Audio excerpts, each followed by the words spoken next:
Good afternoon, everybody, and welcome to another edition of the RotoBaller Radio Waiver Wire Series. An early look at the waiver wire for Week 8 of your fantasy football season. Now, full disclosure, recording this Sunday before the Sunday night and the 2 Monday night games, so we still have 6 teams in play, so obviously things can change, injuries can occur, players can surprise, whatever it may be.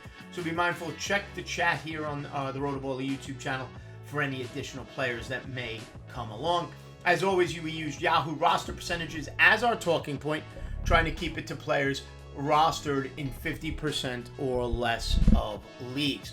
Now, Week 8, no bye weeks in Week 8. We got a full slate of teams going, but we did have some injuries in Week 7. We saw most likely the season ender for Deshaun Watson with the Achilles. Jaden Daniels left the game for the Washington Commanders with a rib injury. Aiden O'Connell looks like a broken thumb. He may be out for a while. Tyler Huntley went out, so there was injuries there. Jameis Winston didn't take over right away, but then eventually got into the game late due to injuries to the backup to the Cleveland Browns, and I would expect Jameis Winston to be the quarterback going forward for Cleveland for whatever that is worth. At the wide receiver position, tough week. Juju Smith-Schuster, who was dealing with a hamstring injury, tried to play, came out, re-aggravated the injury. Deebo Samuel was sick, tried to play, couldn't play, he left the game. And then you had knee injuries to DK Metcalf, Brandon Ayuk, Juwan Jennings already didn't play with the hip, Cooper Kupp was already out, so a tough set of injuries at the wide receiver position. Let's start at the quarterback position. If you are in need of a quarterback, maybe Jaden Daniels, maybe Deshaun Watson in a 2QB format, my number one ad of the week has got to be Tua Tagovailoa of the Miami Dolphins. Didn't play, but it looks like he's trending towards playing next week, Week 8, against the Arizona Cardinals. 45% rostered on Yahoo. He's available in 55% of leagues. I know in 2QB FFPC formats, I moved on from him, not expecting him to come back this year, but here we are, looking like he's going to play Week 8, and with the injuries to Huntley and the ineffectiveness of Boyle, if Tua is good to go, Miami's got to get him in the lineup because they got to save their season somehow. And from a fantasy perspective, you want him back because he makes everybody more relevant. In Week 1, his last full week healthy, he did put up 25.6 fantasy points. And in 55% availability, take a look, especially if you're beat up by injury, and it's a good matchup against that Cardinals defense. If you fail on getting Tua, Drake May has looked okay the first 2 weeks, his first 2 starts of the season. 16% rostered, 84% available on Yahoo. On Sunday against Jacksonville in a loss, 26 out of 37, 276 yards, 2 touchdowns. Just under 25 fantasy points in a 6-point per touchdown passing format. He's got 5 touchdowns in his first 2 starts of his career and 25 fantasy points per game in those 2 starts. Again, 6-point per passing touchdown format. Tougher assignment next week, though, against the New York Jets. At the running back position, if you've been without Jonathan Taylor, move on from Trey Sermon. He should be on the waiver wire. It should be Tyler Goodson, the Indianapolis Colts running back, to roster right now. 14% rostered, available in 86% of leagues. This week, he goes 14 of 51 and a touchdown, 11.1 fantasy points. He had 51 yards rushing last week as well. 10 or more fantasy points each of the last 2 games. They're on the road against Houston next week is Indianapolis. Now, Jonathan Taylor plays. Tyler Goodson is nothing more than a bench play stash in case something would have happened to Taylor again. But if Jonathan Taylor is out, I used Goodson in spots in FFPC formats, and I took the points he gave me, 10-plus fantasy points, in a flex roll worked out.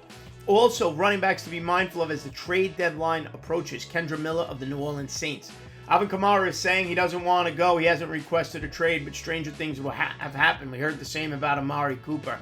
If Alvin Kamara were to be traded, Kendra Miller would be a hot commodity. So get him now while you can if you have bench space in case the Kamara trade happens. And if it doesn't happen, you can move on from Kendra Miller. It's that simple.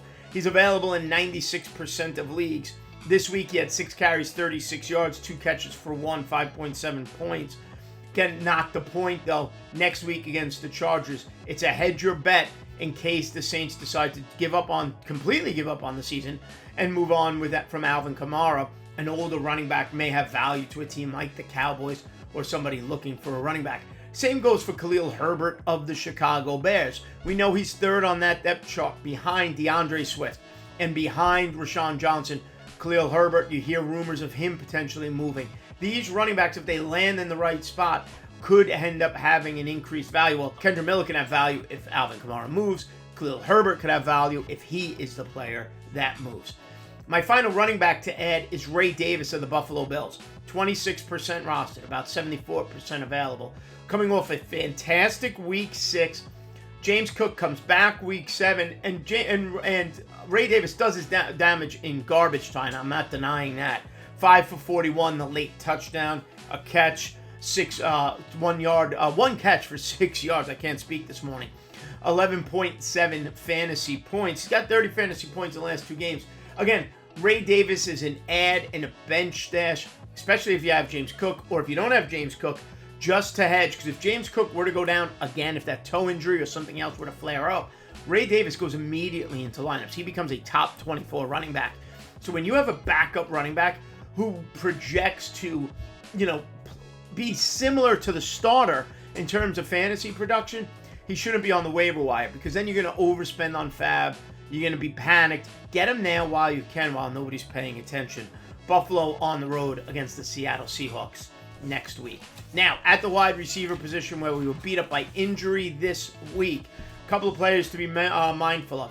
Cedric Tillman of the Cleveland Browns took advantage of the Amari Cooper trade. He was targeted 12 times, 8 catches, 81 yards, did have a fumble, 18.1 fantasy points. I'm sorry, not a 2-point conversion, 18.1 fantasy points. Cedric Tillman became that wide receiver 1. He and Njoku took advantage of no Amari Cooper. Elijah Moore still not a major factor. So Cedric Tillman with Jameson Winston slinging it. I think the Cleveland Brown offense will be better under Jameson Winston than it will under Deshaun Watson.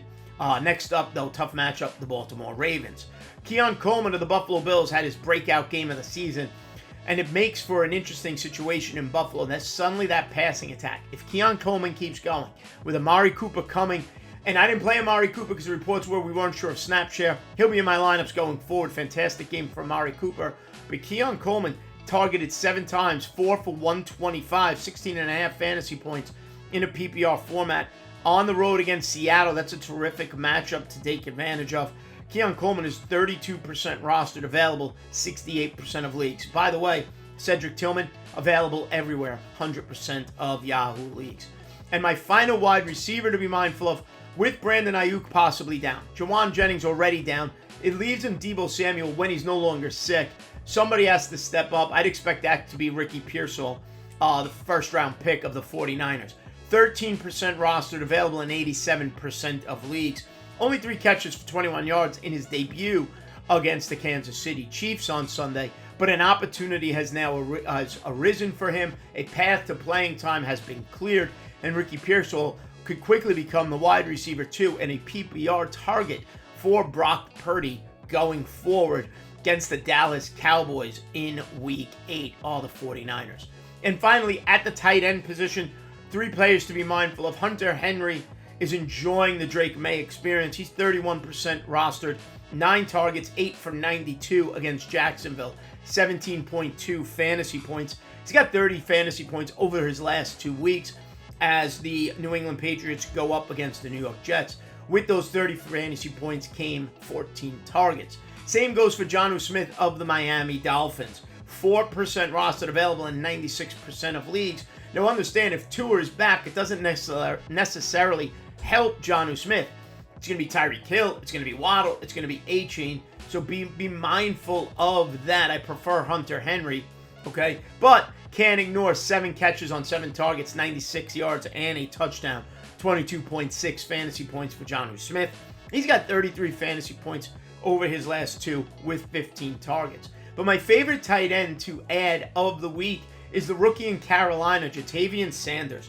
1% roster, 96% available, and we're seeing him get better each and every week. It's not the first time I've mentioned him. 6 catches, 61 yards, 12.1 fantasy points on 6 targets. Over the last 2 weeks, 11 catches, 110 yards on 13 targets with 22 fantasy points over the last 2 weeks. He had 12.1 this week. He had just about 10 fantasy points last week. Carolina, tough matchup for the Carolina wide receivers and Andy Dalton against the Denver Broncos. Could be a lot of checkdowns to Jatavian Sanders next week. All right, everybody, so to recap, my top ads for Week 8 of the fantasy football season: quarterbacks Tua Tagovailoa and Drake May, running backs Tyler Goodson, Kendra Miller, Khalil Herbert, and Ray Davis. At the wide receiver position, Cedric Tillman, Keon Coleman, and Ricky Pearsall. And finally, at the tight end position, Hunter Henry, Jonnu Smith, and Jatavian Sanders. As always, folks, head over to RotoBaller.com. Sign up for the NFL Premium Pass, Team Sync Tools, lineup optimizers, rankings, waiver wire reports, whatever you're looking for. That Premium Pass, get a discount on that by using the promotional code ACES. Like and subscribe right here to the RotoBaller YouTube channel, and be sure to download the RotoBaller app. Completely free, whether you're looking for season-long formats, DFS, sports betting, whatever it is, RotoBaller.com has you covered. Give me a follow on X at @Aniano Fantasy, and we will see you next time right here on RotoBaller Radio.